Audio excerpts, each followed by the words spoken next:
Hey everybody on YouTube. Today I thought I'd do another vintage video repair or a Q&A. Been getting a lot of people asking me about repairs. So ironically, I'm working on this Panasonic Nv-8100. This is a pre-Eiaj reel-to-reel black and white machine. 12 IPS or IPS versus 7.5 IPS, which is a very unusual model. I'm basically working on this one for a customer because I got some tapes I got to transfer and just got this unit. But anyways, I explained in a previous video I made about the belts on this unit.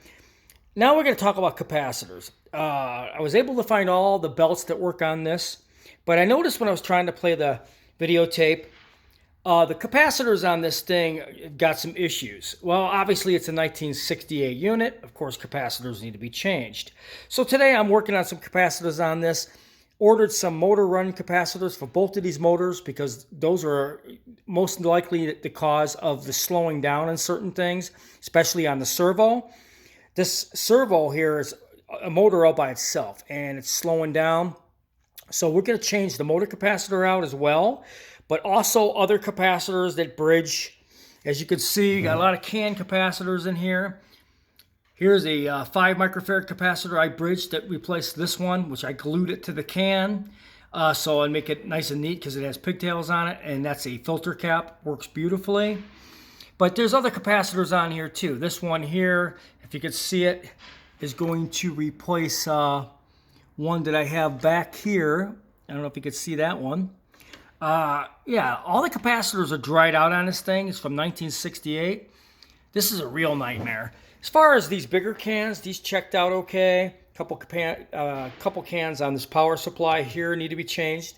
It's like 2, but not that bad. But the capacitors on this unit is a real big issue. I'm sure if you guys have gotten this machine, anybody who has a Panasonic Nv-8100, it's a pre-Eiaj black and white machine. If it doesn't work right or sync or scan fast enough, it seems like the scan's too slow, you're going to have to recap the unit. You can actually replace a lot of the capacitors on the unit as well as replace the belts, which I already replaced the belts, which is no problem. That's done.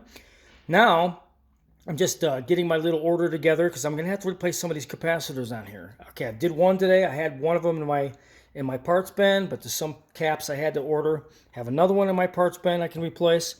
But as you can see on the back of this board, this is where the servo runs. Your servo and your phase of your video scan when you're playing back videotapes. This board has a lot of issues. As you can see, I replaced these 2 capacitors right here. It had 3 of those brown 50s, 60s looking type of capacitors. Big clue, obvious clue that those are bad because those never hold up. So I took them out and I tested them. Of course, they're way out of tolerance. One of them was shorted. So I replaced them with the modern day filter caps, and I bridged this one over these 2, which made it a nice little compact type of thing because there was one in the center as well as these 2. So I was able to combine these 3 with the small skinnier one, which worked out real good. If you're going to change out capacitors, try to do it as neat as possible. It does matter. And as you can see, this board here runs your playback pretty much. Your phase, your scan. And if you go over here and you'll see there's other capacitors on that board. I am going to change the most obvious ones out first. If not, if I'm still having that issue, it's going to be one of these can caps. So then we'll change those out.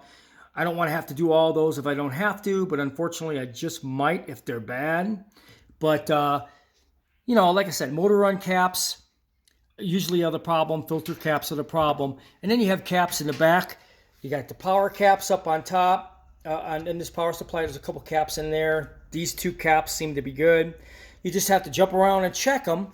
But I found those brown caps on this because it wasn't syncing. It wasn't going in the phase. And that was a sure clue, a bad capacitor.